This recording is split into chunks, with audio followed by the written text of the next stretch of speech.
Imagine waking up in the middle of the night, not to your alarm, nor to the city's gentle hum, but to a deafening blast. The ground shakes, sirens wail, children cry. This isn't a movie, this is Kyiv, 2025. The world is watching, but are its leaders truly listening?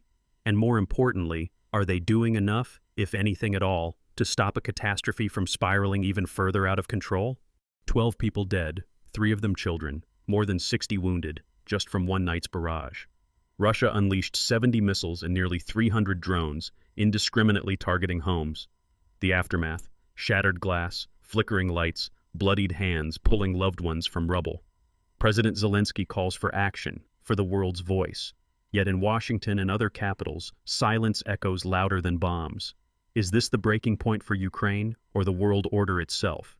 Let's rewind for a moment, because to truly understand how we got to this precarious moment, we need to explore the tangled roots of the Russia-Ukraine conflict and the global web of interests, ambition, and compromise that have made this war so devastating, stubborn, and unpredictable.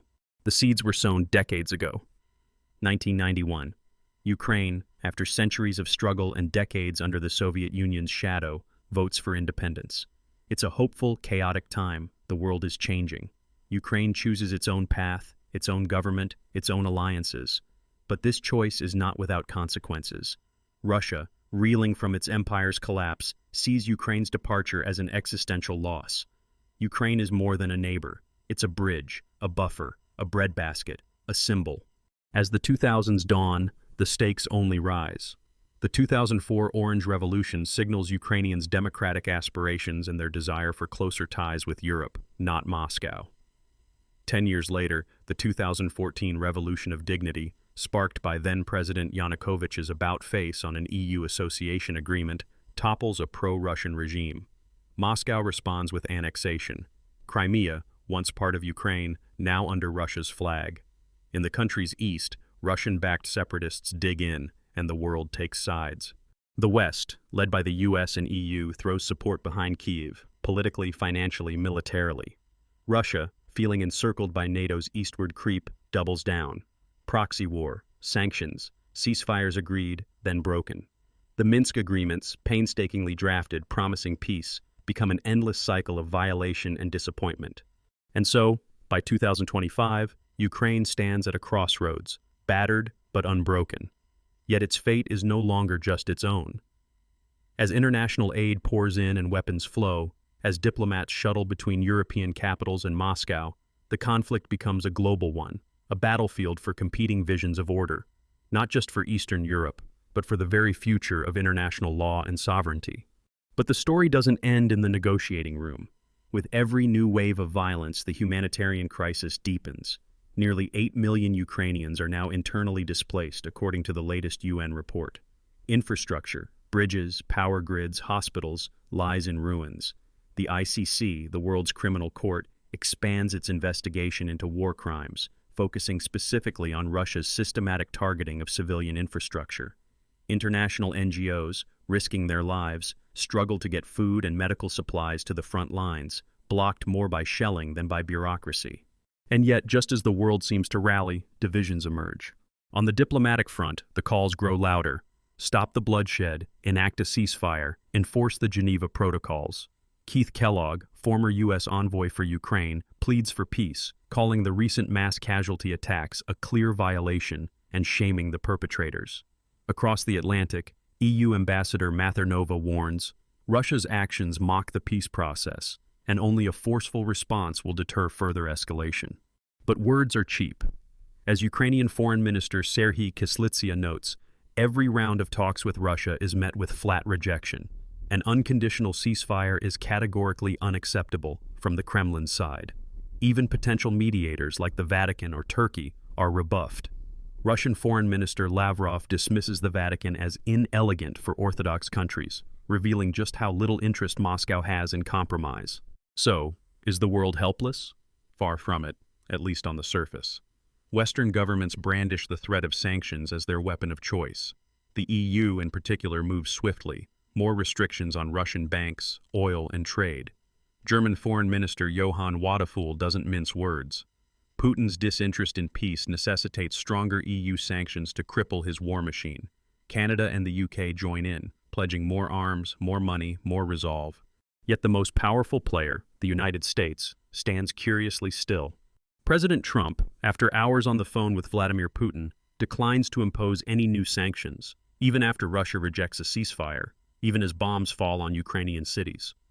The White House's reasoning leaks to the New York Times. Too many sanctions might hinder future business and trade opportunities with Moscow. In an era where economics often trumps morality, this stance shocks many, leaving European allies surprised and Ukrainians furious. Zelensky's frustration boils over. America's silence and the silence of others only encourages Putin. The specter of Western division begins to loom, undermining the united front built over years of war. EU leaders urge the US to double down, warning that any hesitation emboldens Russia, and perhaps other authoritarian states watching from the sidelines. But the real-world consequences of American inaction go beyond diplomatic embarrassment. On the battlefield, Russia grows bolder.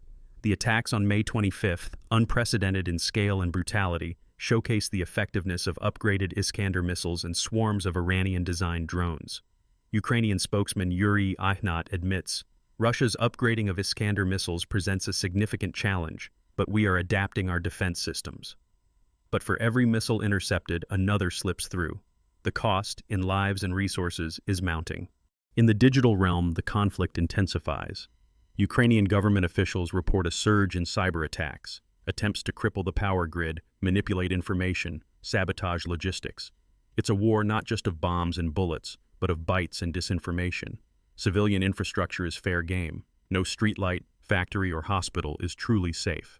The chaos multiplies for families forced to flee. Thousands more join the ranks of the displaced each week, as if the war itself is a living organism, always hungry for more. Behind closed doors, debates rage across NATO and the EU. Should they send more air defense systems, risking escalation? Should they allow Ukrainian strikes on targets inside Russia? How much is too much, and how little is simply appeasement? Meanwhile, the humanitarian response struggles to keep pace. NGOs face nightmare logistics, destroyed bridges, mined roads, and the constant threat of renewed bombardment. International aid arrives, but often too late or at too great a cost. The UN observes, the humanitarian crisis is deepening, with civilians increasingly cut off from critical assistance. And amid all this, a new front quietly opens, the battle for hearts and minds. Russian propaganda paints Ukraine as the aggressor and the West as hypocritical meddlers. Chinese media echo Moscow's talking points, casting doubt on the legitimacy of sanctions. Even countries far from the conflict, wary of rising grain prices and energy shocks, begin to question their own leaders' involvement. So, what does this all mean for the future? Could relentless Western pressure finally bring Putin to the table, or is economic self-interest and a fear of global chaos sapping the will for decisive action? Are sanctions just a temporary speed bump for Russia, or a long-term stranglehold on its ambitions? And most crucially, what happens if the world's most powerful democracy continues to hesitate? If words keep replacing action, and silence becomes the loudest message of all? As air raid sirens wail again over Kyiv and diplomats scramble for new answers, the fate of Ukraine, and perhaps the credibility of the international order itself, hangs in the balance. The next moves from Washington, Brussels, and Moscow will decide not just who wins this war, but whether peace is still possible at all. But what happens when the most powerful hands on the chessboard refuse to make a move? In the next half, we'll peer into the high-stakes political calculations, the secret economic negotiations, and the military gambles shaping the next chapter of Ukraine's struggle, and ask, will the world's silence turn into complicity, or is there still time to change the course of history? As the world stands at a dangerous crossroads, the decisions made in the coming weeks and months will shape not only the fate of Ukraine, but the very fabric of global security. The humanitarian crisis on the ground grows more desperate with each passing day. Yet in the halls of power, hesitation and division persist, rippling outward to destabilize regions far beyond Eastern Europe. What happens next will reveal who wields influence in the new world order, and at what price. Let's look into the scenarios the future could hold if the current trajectory continues. Some analysts warn that if the West continues to hesitate, the most likely outcome is a drawn-out war of attrition. Russia's intensified aerial assault has already turned towns like Kharkiv into war zones, and there's no sign of de-escalation. Cyber attacks have increased, targeting Ukraine's power grids and hospitals. As infrastructure crumbles and millions flee, the regional consequences are immense. UN figures already show record numbers of internally displaced persons, families uprooted, childhoods shattered. Yet, this is not just a Ukrainian tragedy. Every day of inaction from America emboldens Putin and undermines the credibility of the entire Western alliance, President Zelensky warns. European officials echo these concerns, fearing that the erosion of Western resolve will create an enduring power vacuum. Some German lawmakers now openly acknowledge that anything short of crippling sanctions will only fuel further aggression. But what if instead, the West finds common ground and chooses a decisive pivot? This scenario, though increasingly elusive, could see the US, EU, Canada, and the UK coordinating robust financial and military support. If sanctions were fully enforced and military aid fast-tracked, Russia might be compelled to negotiate in earnest. Peace talks could gain momentum. Turkey has even offered to host renewed negotiations. However, skepticism remains high. Russian officials insist that an unconditional ceasefire is off the table, and Moscow continues to reject venues it considers unfavorable. Each diplomatic snub chips away at hopes for a swift resolution. The alternative is far more perilous. A failure to contain the conflict risks drawing NATO directly into war. As fighting intensifies near Kyiv, the chance of border incidents escalates. NATO Secretary General Jens Stoltenberg has repeatedly stated that the alliance will defend every inch of member territory. Any spillover, intentional or accidental, could trigger Article 5, pulling the world's most powerful military alliance into open confrontation with Russia. Among experts, there is growing concern about third parties exploiting the situation. China's provision of military components to Russia directly undermines global security and prolongs the conflict, warns Ole Ivashchenko, a leading security analyst. Geopolitical rivals are watching closely, calculating where to push and how far the existing order will bend. The longer the West appears divided, the greater the likelihood that authoritarian states will test other red lines, in Europe, Asia, and beyond. Meanwhile, inside Ukraine, a new generation is being forged by loss and resilience. Volunteers ferry supplies through artillery fire while teachers hold virtual classes from bomb shelters. Amid the ruins, communities stitch together hope with what little they have left. Yet hope alone cannot stop missiles. Each day without decisive action is a day that strengthens autocracies everywhere and signals to dictators that brutality goes unchecked.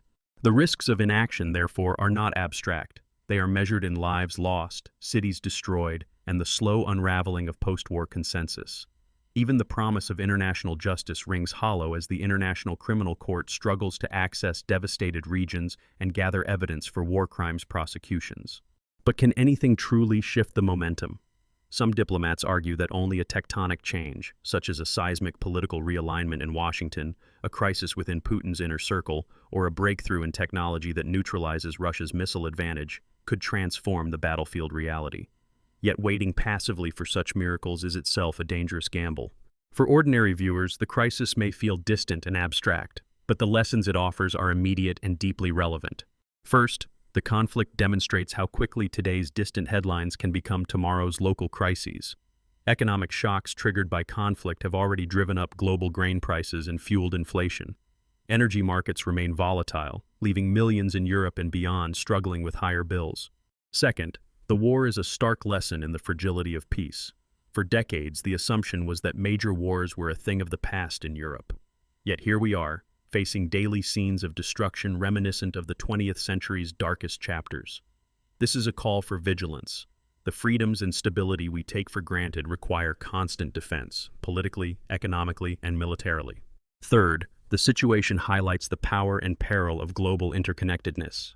As aid convoys are blocked and cyber attacks ripple across borders, it becomes clear that no nation can wall itself off from the consequences of distant conflicts. The world is watching how the West responds. Will it uphold the values it claims to champion, or retreat into parochialism and self-interest? For individuals, there are concrete actions that matter. Staying informed, through credible, up-to-date sources, is essential. Misinformation spreads rapidly, undermining public support and weakening democratic resolve. Sharing accurate information, contacting elected representatives, and supporting reputable humanitarian organizations can all make a difference. Each message, donation, or conversation plants a seed of engagement and solidarity. On a broader level, the crisis challenges us to examine our own societies. Are we prepared to withstand cyber attacks, economic shocks, and information warfare? Resilience starts at home, in strong communities, transparent government, and active citizenship. And for those with influence, whether in business, academia, or civil society, the lesson is clear. Silence and neutrality are themselves choices, with consequences. As Keith Kellogg recently remarked, the indiscriminate killing of innocents demands more than words. It demands action from all parties. Where then does this leave us in answering the question posed at the beginning? Will Western hesitation doom Ukraine, or is a decisive pivot still possible? The reality is sobering. Continued division and half measures all but guarantee a prolonged conflict, mounting casualties, and a weakened international order. Yet history teaches that even in the 11th hour, profound shifts can occur. Nations can be jarred awake by tragedy or inspired by acts of courage. It was not so long ago that the Berlin Wall fell or that unlikely alliances overcame seemingly insurmountable odds. Ukraine's survival, and the survival of the rules-based order, depends on the choices made today. Every sanction passed or delayed, every shipment of humanitarian aid, every act of diplomatic resolve ripples outward. The world will long remember whether democracies acted with unity or succumbed to inertia. So what secret does this crisis reveal? Perhaps it's this: that global order is held together by countless acts of resolve, large and small. It's not only the decisions of presidents and generals that matter, but the will of ordinary people refusing to look away. The silent majority that stands up for truth, compassion, and justice is often the force that tips history's balance. If you've reached this point, you already understand that indifference is not an option. Now is the time to act, by staying informed, engaging with your community, and supporting those who suffer under the shadow of war. Together, we can resist the normalization of brutality and defend the principles that bind free societies. Thank you for watching. If you found this analysis helpful, let us know in the comments how you think the world should respond to the crisis in Ukraine. Like and subscribe for further in-depth reports on global events that shape our future.